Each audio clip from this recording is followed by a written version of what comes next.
Hello everyone, welcome back to my YouTube channel Business World. Guys, don't forget to like my videos and to subscribe my YouTube channel. Share the videos as much as you can. So चलिए guys, आज हम बात करने जाएंगे the difference between the centralization and decentralization. Guys याद रखना, paper में जब भी डिफरेंस लिखकर आना है हमेशा टेबुलर फॉर्म में, मतलब टेबल बनाकर हम डिफरेंस लिखकर आएंगे। एंड टेबुलर फॉर्म में डिफरेंस कैसे लिखा जाता है उस पर मैंने ऑलरेडी एक वीडियो बनाई हुई है जिसका लिंक आपको डिस्क्रिप्शन बॉक्स के अंदर मिल जाएगा। सो गाइस, सबसे पहला जो हमारा डिफरेंस आता है सेंट्रलाइजेशन एंड डिसेंट्रलाइजेशन में, वो है मीनिंग क्या है गाइस? देखो, सेंट्रलाइजेशन का मतलब है एक ऐसी ऑर्गेनाइजेशन जहाँ पर डिसीजन मेकिंग सिर्फ टॉप लेवल मैनेजमेंट करेगा। And whereas on the other hand अगर हम डिसेंट्रलाइजेशन की बात करते हैं तो इट इज़ एन ऑर्गेनाइजेशन, ठीक है, जहाँ पर डिसीजन मेकिंग पावर जो है उसको डाइल्यूट किया जाता है। मतलब ऑर्गेनाइजेशन के सभी एम्प्लॉयज़ मिलकर काम करते हैं, उसको हम डिसीजन मेकिंग पावर डाइल्यूशन कहते हैं। तो वो हमारा डिसेंट्रलाइजेशन होता है। सेकेंड हमारे पास आता है गाइस अथॉरिटी। सेंट्रलाइजेशन के अंदर अथॉरिटी जो है वो मैक्सिमम टॉप लेवल मैनेजमेंट के पास होती है।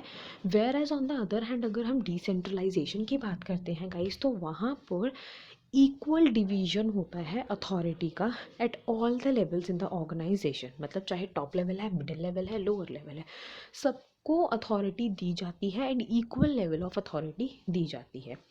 थर्ड आता है गाइस फ्रीडम।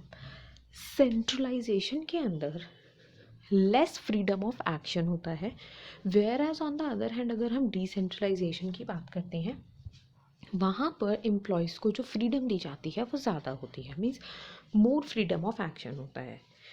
फोर्थ हमारे पास आता है गाइज वर्क बर्डन।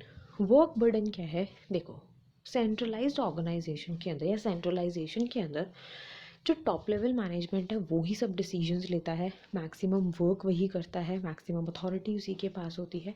तो ऑब्वियस सी बात है कि वहाँ पर वर्क बर्डन ज़्यादा होता है टॉप लेवल मैनेजमेंट में।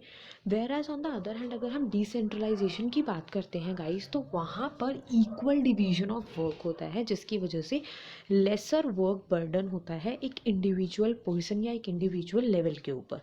नेक्स्ट आता है गाइस सूटेबिलिटी। सेंट्रलाइजेशन जो है वो ज़्यादा सुटेबल है ऐसी ऑर्गेनाइजेशंस में जो स्मॉल लेवल ऑर्गेनाइजेशंस हैं। Whereas on the other hand if we talk about the decentralisation, तो ये ज़्यादा सुटेबल है ऐसी ऑर्गेनाइजेशंस के अंदर जो लार्ज ऑर्गेनाइजेशंस हैं। लेकिन हाँ, आप इसको अप्लाई कर सकते हैं स्मॉल ऑर्गेनाइजेशंस या जो मिडिल लेवल ऑर्गेनाइजेशंस होती हैं उनके अंदर भी। नेक्स्ट हमारे पास आता है गाइज स्कोप। देखो, हमें पता है कि centralisation is only restricted to the small organisations या फिर जो मीडियम साइज ऑर्गेनाइजेशंस हैं उनके ऊपर, so it is limited in its scope. Whereas on the other hand if you talk about the decentralisation, तो वहाँ पर एप्लीकेबिलिटी है स्मॉल ऑर्गेनाइजेशंस पे भी, लार्ज ऑर्गेनाइजेशंस पे भी, मीडियम साइज ऑर्गेनाइजेशंस पे भी। तो गाइज जो डिसेंट्रलाइजेशन होती है इसका स्कोप ब्रॉडर होता है। नेक्स्ट है गाइस सेंस ऑफ बिलोंगिंगनेस।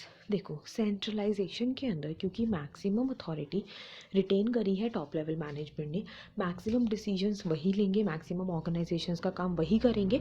और चलो अगर उन्होंने कोई काम मिडिल लेवल या लोअर लेवल को दे भी दिया तो फ्रीडम ऑफ एक्शंस उनको इतना नहीं होता है। सो अल्टीमेटली जो सेंस ऑफ बिलोंगिंगनेस है वो सेंट्रलाइजेशन के अंदर कम होती है।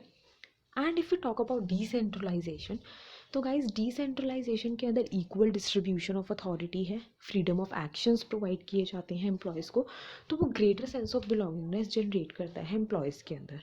नेक्स्ट हमारे पास आता है guys decision making. Guys small organisations के अंदर हम बात करते हैं सेंट्रलाइजेशन हम अप्लाई कर रहे हैं, right guys? Decision making centralisation जब हम ऑप्ट करते हैं तो वहाँ पर डीले होती है। रीज़न, एक इंडिविजुअल लेवल पर सारे डिसीजंस लिए जाते हैं, इसीलिए सेंट्रलाइजेशन के अंदर डीलेड डिसीजन मेकिंग होती है। Whereas on the other hand if you talk about decentralisation, तो वहाँ पर डिसीजन मेकिंग क्विक होती है। रीज़न बीइंग, एक ऑर्गेनाइजेशंस के सभी एम्प्लॉय जो डिफरेंट लेवल पर काम कर रहे हैं वो मिलकर डिसीजन लेते हैं, इसलिए। लास्ट हमारे पास आता है गाइस एफिशिएंसी। सेंट्रलाइजेशन में गाइस एफिशिएंसी कम होती है क्योंकि मैक्सिमम वर्क ऑर्गेनाइजेशन का एक ही लेवल पर परफॉर्म हो रहा है, और हमें पता है कि एक ही लेवल पर काम करने वाले या एक सिंगल इंडिविजुअल पर्सन जो है वो इतना एफिशिएंट नहीं है, उसके पास हर तरह का काम करने की स्किल नहीं है। और चलो अगर स्किल होगी भी, अगर आपसे ही कह दिया जाए कि सारा काम आप ही कर लो, तो ऑब्वियस सी बात है आप भी एक टाइम के ऊपर ओवरबर्डन फील करोगे, तो वहाँ पर फिर एफिशिएंसी जो है वो कम होने लगती है। आप भी क्या करोगे कि रिसोर्सेज का वेस्टेज ज़्यादा करोगे और उनका यूटिलाइजेशन आप कम करोगे।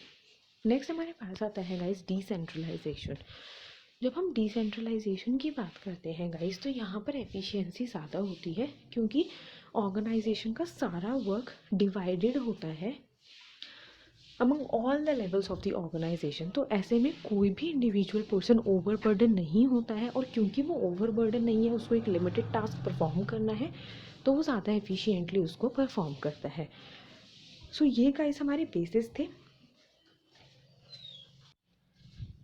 I don't think so guys कि किसी भी बुक के अंदर आपको इतने सारे बेसिस मिल जाएंगे। अगर अभी भी आपको कोई प्रॉब्लम हो तो आप एक बार डिस्क्रिप्शन बॉक्स में लिख देना, कमेंट बॉक्स में आप लिख देना, मैं वहाँ पर चेक कर लूँगी। And yes guys, one more thing, last में जब भी हम टेबुलर डिफरेंस लिखते हैं तो हम एक कंक्लूजन ज़रूर लिखेंगे कि भाई हमने डिफरेंस से क्या सीखा। तो हम ये कहेंगे गाइस यहाँ पे कंक्लूजन में कि कोई भी ऐसी ऑर्गेनाइजेशन नहीं है जो खाली सेंट्रलाइजेशन या खाली डिसेंट्रलाइजेशन से वर्क कर पाए। किसी भी ऑर्गेनाइजेशन को दोनों का मिक्स यूज़ करना पड़ता है, सेंट्रलाइजेशन भी यूज़ करना पड़ता है, डिसेंट्रलाइजेशन भी यूज़ करना पड़ता है। हाँ, कितना आप सेंट्रलाइजेशन करते हैं या कितना आप डिसेंट्रलाइजेशन करते हैं वो डिपेंड करता है कि आपकी ऑर्गेनाइजेशन किस टाइप की है। Hopefully guys, the difference between centralization and decentralization is clear to you. Still if you have any doubt, comment box is always open for you. वहाँ पर लिखो एंड मैं डाउट क्लियर कर दूँगी। And yes guys, don't forget to subscribe. Bye bye everyone.